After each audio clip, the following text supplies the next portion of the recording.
राज्याचे उपमुख्यमंत्री एकनाथजी शिंदे साहेब और परिवहन मंत्री सरनाईक साहेब यांनी यापूर्वी सुद्धा येवला शहराला 10 बस दिल्या होत्या। आजही 2 नवीन बस दिलेल्या आहे। टोटल साधारणतः ह्या येवला डेपोला 49 बसेस झालेल्या आहे। यापूर्वीची परिस्थिती या स्टँडची जर बघितली तर आपण ह्या ठिकाणी उभं आहे, इथं मिनिमम 3-3 फुटाचे खड्डे होते। हे सगळे येवलेकरच्या जनतेने बघितलेले आहे। पण दिवाकर रावते साहेब असतील आणि त्या काळातले सर्व माझे सहकारी असतील यांनी प्रयत्न करून आज येवला शहरासाठी मी 5 कोटी रुपयाचा निधी दिला। त्यावर्षी बस स्टँडचं कॉन्क्रिटीकरण झालं, 3 प्लॅटफॉर्म झाले। आता परत 56 कोटी रुपये मंत्रिमंडळात मंजूर झालेले।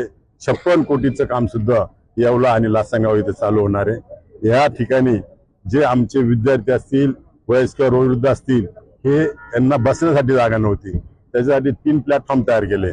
आता थोडीफार जागा झालेली।